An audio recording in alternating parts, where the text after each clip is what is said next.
Look at this. His voice cut through the boardroom like a blade. The maid thinks she's a lawyer. Laughter, quick, sharp, cruel. It bounced off the glass walls, echoing in my chest.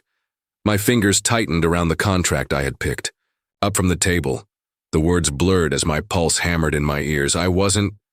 My voice shook, but I forced it out. I was only reading what you left behind. The CEO leaned back in his chair, lips curling into a smirk. Reading? You can read contracts now. I thought your job was wiping the floors, not sniffing around board papers. More laughter.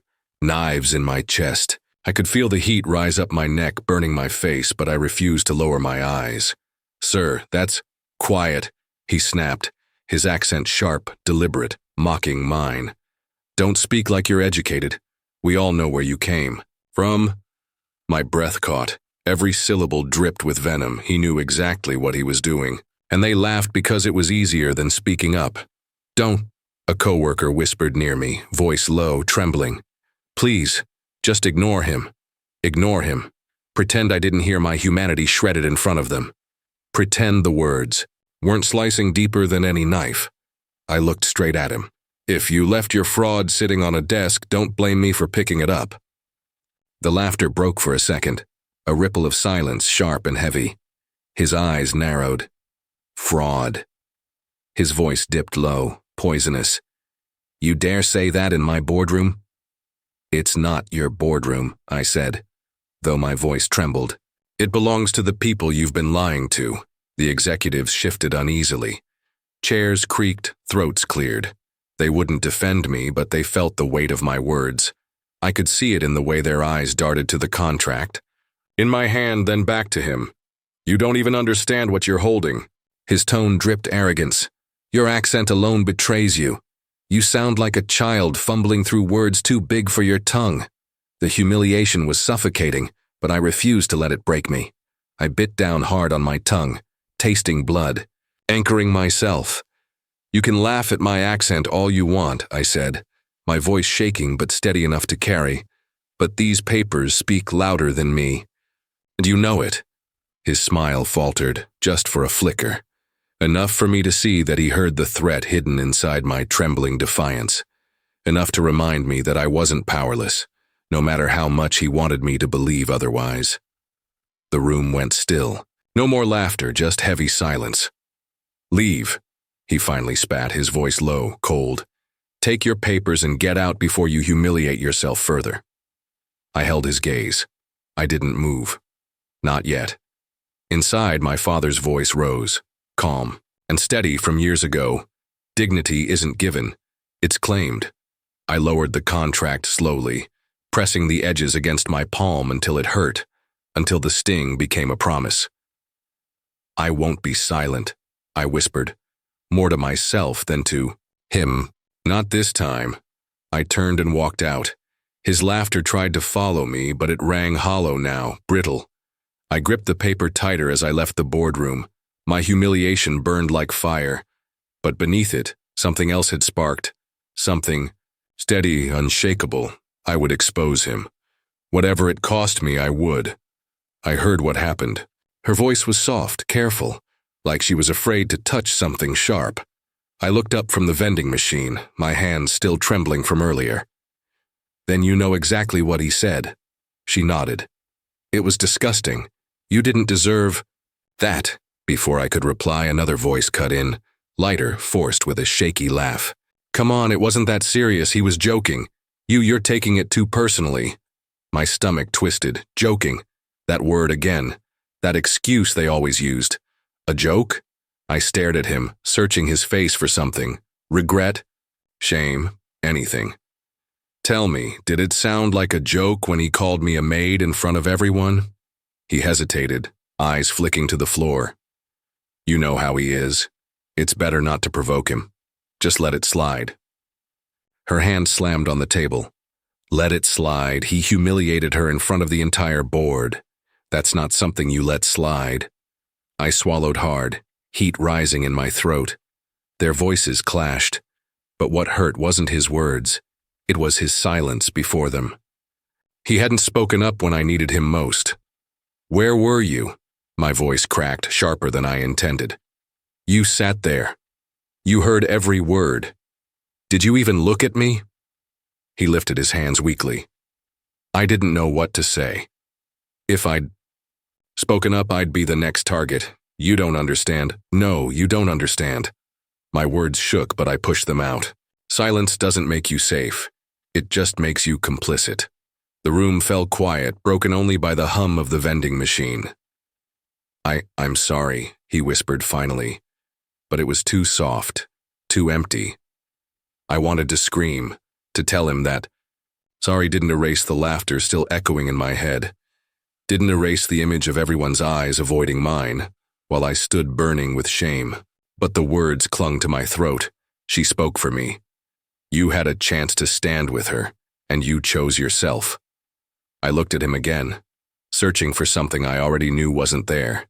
His nervous laugh, his excuses, his refusal to meet. My eyes. It was betrayal without a blade, cowardice dressed as survival. My chest tightened as the truth settled heavy inside me. Racism wasn't always shouted. Sometimes it lived in silence, in nervous laughter, in the space where defense should have been but wasn't. Do you think I deserved it? I asked, my voice low but steady, cutting through the air like glass. He froze. He didn't answer. His silence told me everything. Why are you sitting in the dark? My sibling's voice broke the silence. I hadn't even noticed the light was off. The paper still burned in my hands, though I had left it behind hours ago. I'm fine, I whispered, though the crack in my voice betrayed me. No, you're not. Your shoulders look like you're carrying bricks. Tell me what happened. I pressed my palms to my face, the heat still there, the shame. He called me a maid, in front of everyone. Said I was pretending to be a lawyer just because I touched a contract. The words tasted like blood in my mouth. Saying them out loud made them cut deeper. My sibling sucked in a breath. He said that? Out loud? In a meeting? Yes. My chest shook as the rest tumbled out. He mocked my accent, laughed at where I came from, and they all laughed with him, like I was nothing, like I didn't belong in the room at all. For a moment, the silence was heavy. Then, did anyone defend you? One, I whispered. But the others, they stayed quiet, and that silence was louder than his words. I could see it in their eyes. They were afraid to stand with me. I wanted to stop talking, but the words poured out. Do you know what it feels like when a room full of people decide you don't deserve dignity? When your voice shakes, but you still force it out and they laugh anyway. My sibling sat beside me, close enough that I felt their warmth. You've always fought to be heard, even when they wanted you silent. I shook my head, but it hurt. God, it hurt so much. I could hear Dad's voice in my head telling me, dignity isn't given, it's claimed. And I tried. I looked him in the eyes. I spoke, but all I felt was humiliation, like I was naked in front of them. Tears burned down my cheeks before I could stop them. My sibling's hand gripped mine. You didn't humiliate yourself. He humiliated himself. Every word he spoke showed his ugliness, not yours. I wanted to believe that. I wanted to hold on to it. But the laughter was still echoing. What if they're right? What if I don't belong there? You belong wherever you claim space, they said firmly. You don't need permission. You never did. I wiped my eyes, trembling. But I'm so tired of fighting just to be seen as human. I know, they whispered. But if you stop fighting, then they win, and you've never been one to let them win. Their words sank into me slowly, like water soaking dry ground. My shame began to shift, not gone, but reshaped into something sharper. I squeezed their hand. I can't let this go. I can't stay silent. You shouldn't, they said. Use your words. That's where your power is. He thought mocking you would break you, prove him wrong. I closed my eyes, and in the darkness my father's voice echoed again. Dignity isn't given, it's claimed. This time I believed him. I caught him alone in his office. My heart pounded so loud I thought he could hear it, but I stepped inside anyway. He smirked without looking up. Well, If it isn't my maid-turned-activist, what is it now? More cleaning advice? My fists curled at my sides. You humiliated me yesterday, and you thought I'd stay quiet. He leaned back in his chair, hands clasped behind his head. You should have. People like you don't survive long when they play games above their station. His words pressed down on me, but I forced my voice not to break. My station? You mean the one you think I was born to? The one you keep chained so you can feel bigger? He laughed. Chains? Don't be dramatic. You're paid, aren't you? Fed? That's more than enough. My throat tightened. The way he said it, like survival was all I deserved, made my stomach twist. Fed isn't the same as respected. Paid isn't the same as valued. He narrowed his eyes, the smirk slipping. Careful. You don't belong in boardrooms. You don't belong in this world. The words stung, but they didn't pierce me like before. Neither do thieves. For the first time, he froze. Just a flicker, a shadow across his face. Then, the laughter came back, loud, cruel. Thieves? You have no idea what you're talking about. I stepped closer, my voice low but steady. I've read enough. I know what's hidden in those papers. And I know you're scared I'll say it out loud. His laughter cut off. You think anyone would believe you over me? A maid with an accent? Against a man who built this empire? Chest burned, but I didn't flinch. Empires built on lies fall faster than they rise, and accents don't erase truth. His jaw tightened. He leaned forward, voice sharp. If you ever speak of this again, I'll destroy you. Do you understand you'll lose everything? I felt fear rush through me, but under it, something stronger took root. You already tried to destroy me, yesterday, in front of everyone. But I'm still here. His silence lasted longer this time. I could see him searching for another weapon, another insult, but none came quick enough. I'll crush you, he finally hissed. Then you'd better try harder, I whispered. Before walking out, my legs trembled as soon as I left his office, but inside me, something had shifted. For the first time, I had spoken to him without bowing. For the first time, I felt the war begin.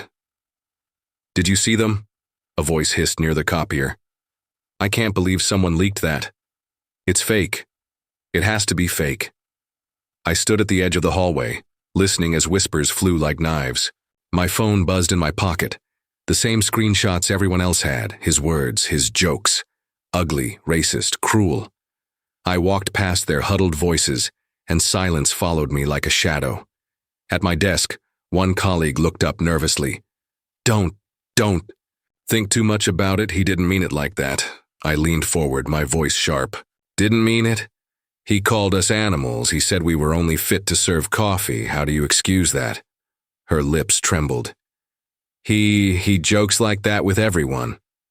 No, I snapped. Not with everyone. Just with us.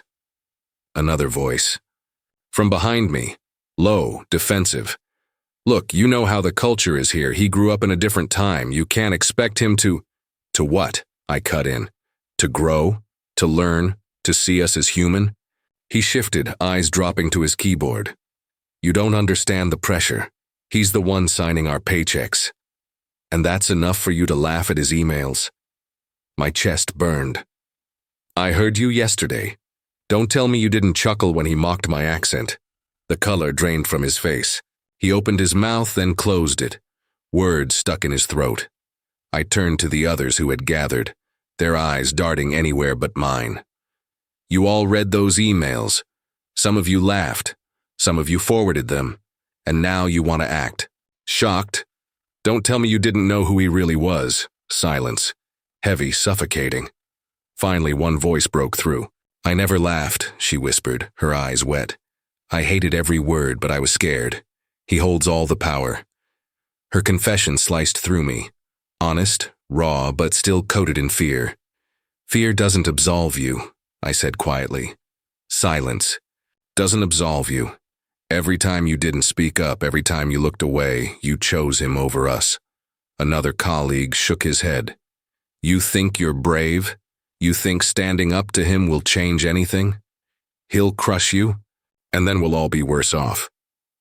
I met his glare. Maybe. Or maybe this is the crack in his armor. Maybe this is the moment you stop hiding behind your fear. My phone buzzed again. Another email forwarded by the whistleblower. More slurs. More venom. Each word was a mirror of what he had spat in the boardroom, only now frozen in black and white. Proof. I held the screen up. You see this? He can't deny it anymore. He wrote it, he sent it, and you enabled him. A ripple of murmurs moved through the office. Some cursed under their breath. Some whispered apologies. Some stayed frozen, staring at their screens, as if the truth might vanish if they didn't look. One colleague finally muttered, "He's finished." Another snapped back, "Not if we all pretend it never happened?"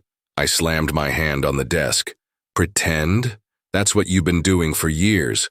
Pretending not to hear, pretending not to see, and all the while people like me paid the price. My chest heaved. I could feel every eye on me, the weight of their shame mixing with my rage. "Don't you dare tell me you didn't know," I said, my voice shaking but loud enough for the whole floor to hear. You knew. And now the world knows too. No one spoke after that. The silence wasn't protective anymore. It was broken, guilty, exposed, and for the first time I felt their silence shift. Not against me, but against him. "State your name for the record." "My name is—" My voice shook, but I forced it steady. "And I am here because I will not stay silent." The lawyer smirked, his tone dripping with condescension. "Of course, now tell us, do you have any formal legal training?" "No." "So you admit you are unqualified to interpret contracts, correct?" I looked him in the eye. "I don't need a law degree to recognize lies written in plain English." A murmur rippled through the courtroom. The lawyer leaned forward. "Plain English?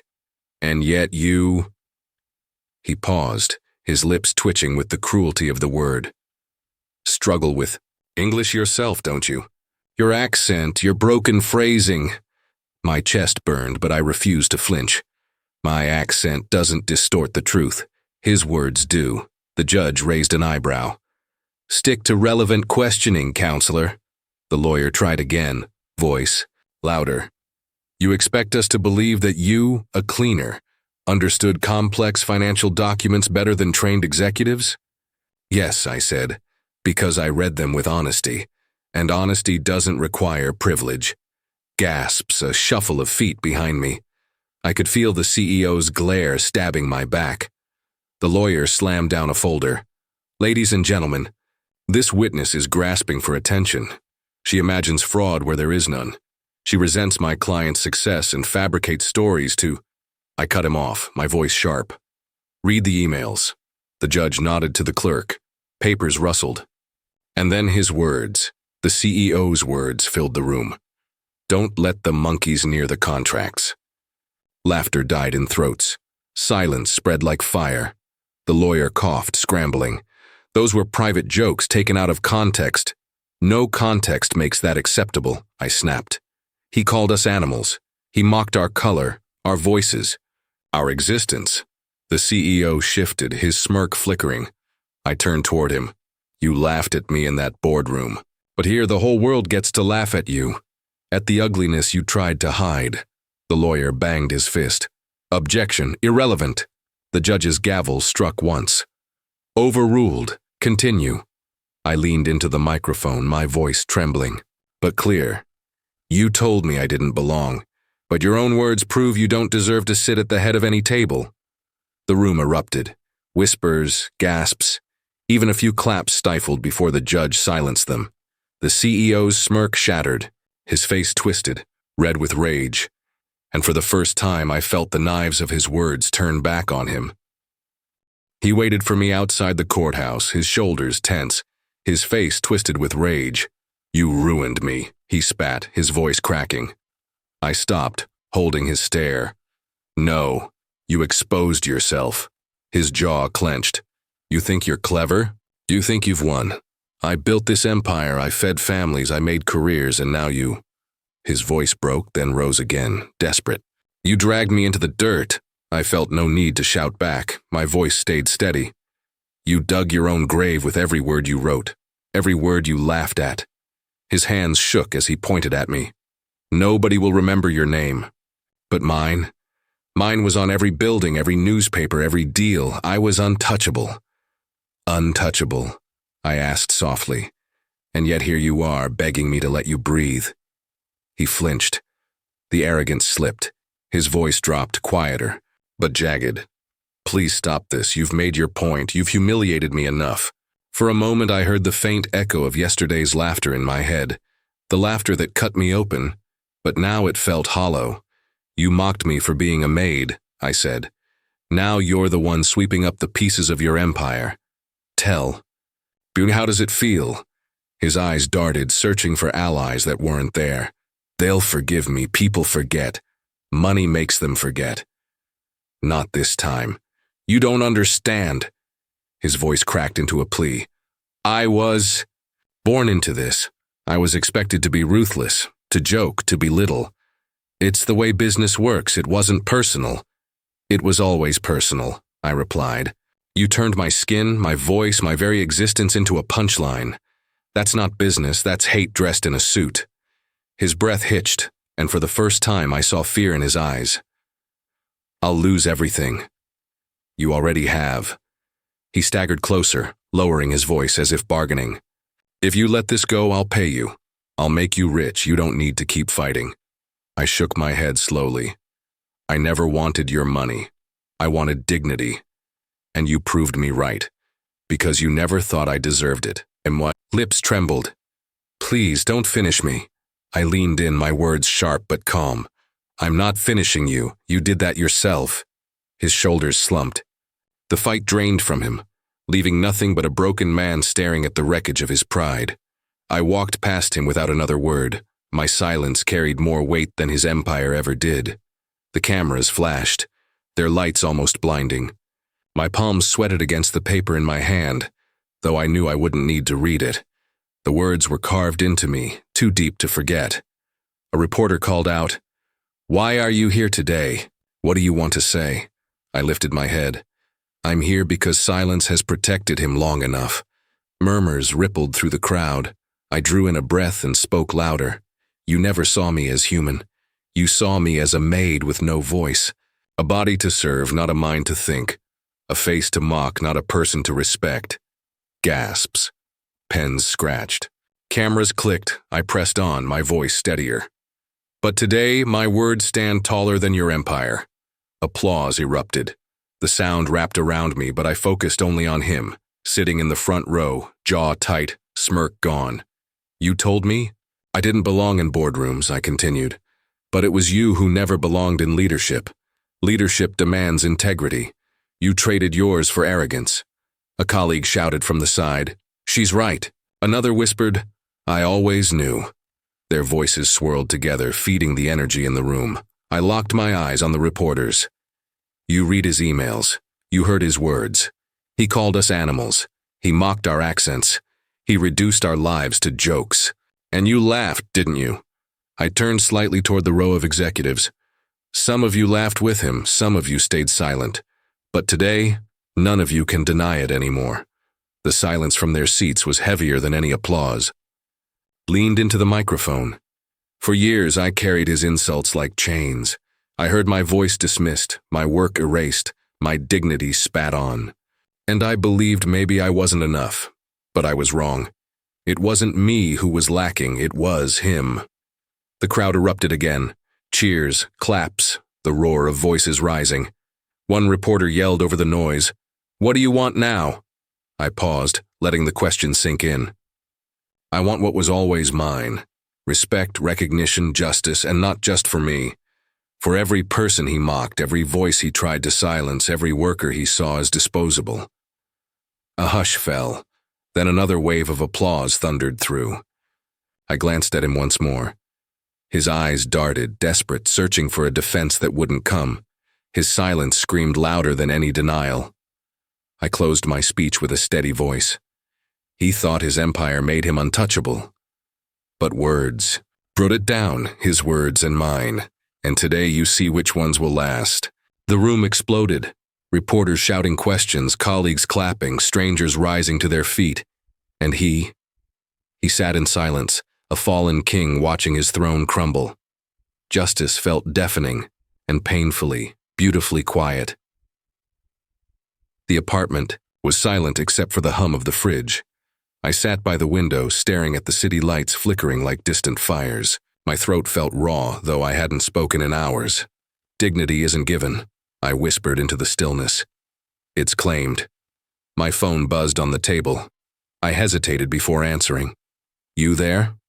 My sibling's voice was soft, almost cautious. Yes, I said quietly. I saw everything. The speech. The way they clapped for you. You were extraordinary. My chest tightened. It didn't feel extraordinary. It felt like bleeding in front of the whole world. Sometimes, bleeding is what makes others finally see the wound, they said gently. You didn't just fight for yourself. You fought for everyone who's ever been silenced. I let out a shaky breath. Do you really think it matters? Tomorrow they'll move on. Another headline, another scandal. No, they said firmly.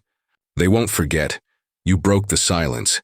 You showed them the truth in his own words. That doesn't disappear. I pressed my forehead against the glass. All I wanted was dignity. Just one moment where I wasn't their joke. You got more than that, they whispered. You changed lives. Mine, yours. The people who will walk into those rooms after you, you gave them a path. Tears welled, but they weren't the same as before. Not humiliation, not rage. Something quieter, steadier. I'm so tired, I admitted. You're allowed to be, they replied. But you're not alone anymore. None of us are because you spoke. I closed my eyes. Their words filled the silence that had haunted me for so long. Dignity isn't given, I repeated softly. It's claimed. And tonight, for the first time, I believed it. The war had been fought with words, and words had become victory. Ended the call and let the silence return, but it was no longer heavy. It was peace.